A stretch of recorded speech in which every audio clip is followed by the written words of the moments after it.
Hi guys, so I am going to attempt to film a couple of distressing or tea dyeing your papers techniques. So it's not really a tutorial, there's already tutorials on YouTube, but I just want to show you a couple of extra ways you can add distressed effects to your paper. So I've already gone ahead and made some pages and collected some papers, so let me just bring you back over here a little bit. So I've already gone ahead and gathered some papers. So I've got some doilies because they're really thin, so just to show you ways you can work with thinner paper, which I've also got some lined paper which is also really thin and hard to work with, and then I've got some regular copy weight paper and I've already cut it down to the size. I'm going to work with.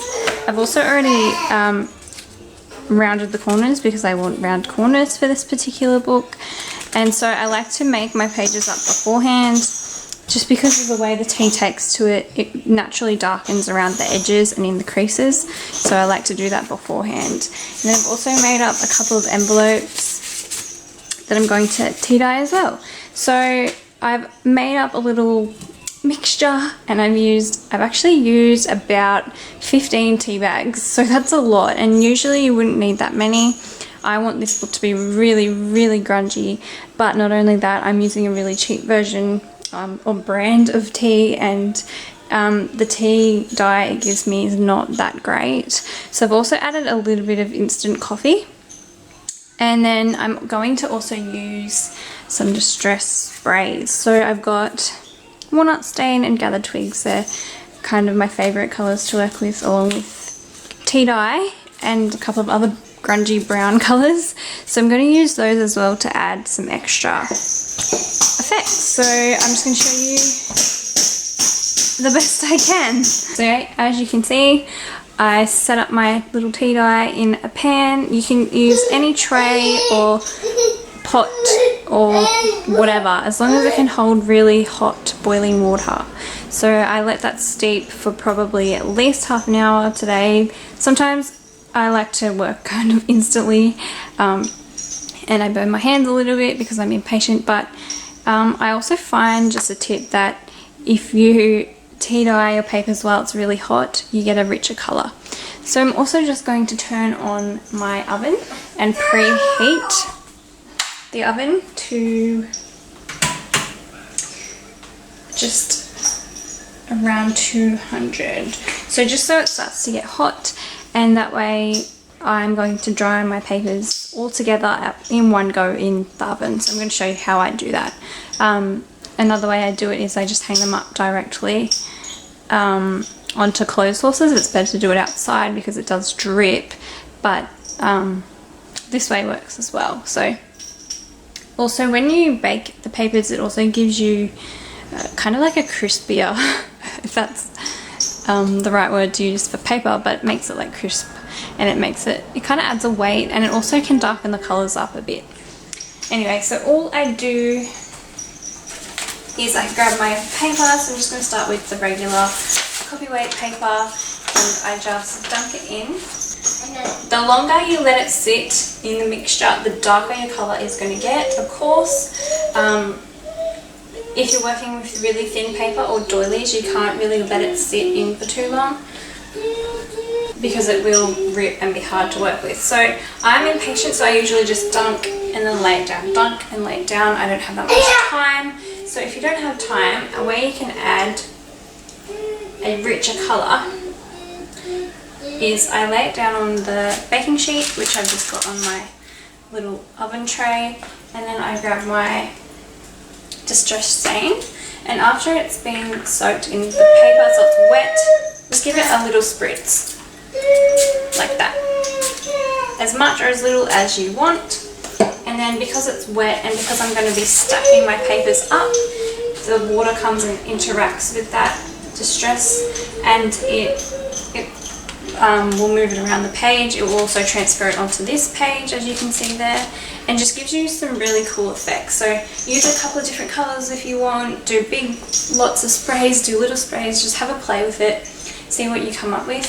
I have also tried tipping some regular distress stain into a tea mixture, and I didn't get great results, so I wouldn't recommend trying that.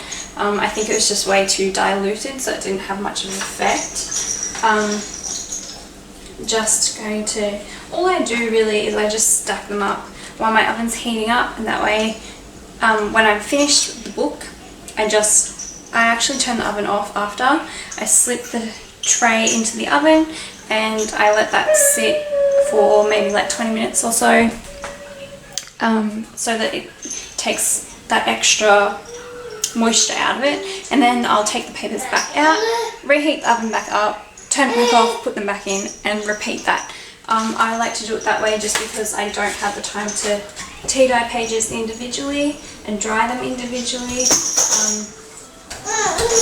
And I like to turn my oven off just because that's the safest thing for me. Having children, as you can hear, in the house, so that's just the way I like to do it.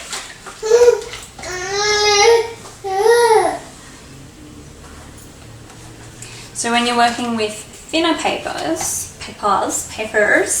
like doilies, like these doilies, or lined paper that's also very thin, if it's getting so wet that it's just falling apart, you can actually tea dye it while it's folded in half, and that adds an extra weight.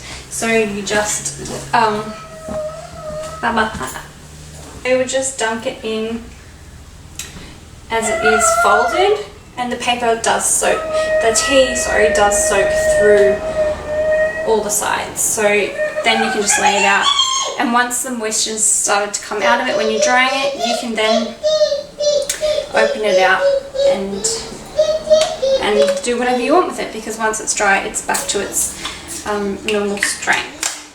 So again, with doilies, I wouldn't let them sit in for very long. I like to work with them really quickly, otherwise they get way too fragile and they just fall apart. So also with doilies, when you put them on top of your pages and you tea dye like this and you stack them up, as they dry they leave really nice impressions on the paper. Yes, still filming. So that even if they do tear, you can still use them to create patterns on the rest of your papers. So those are really my main tips, and a couple of things you can try just for playing around. Other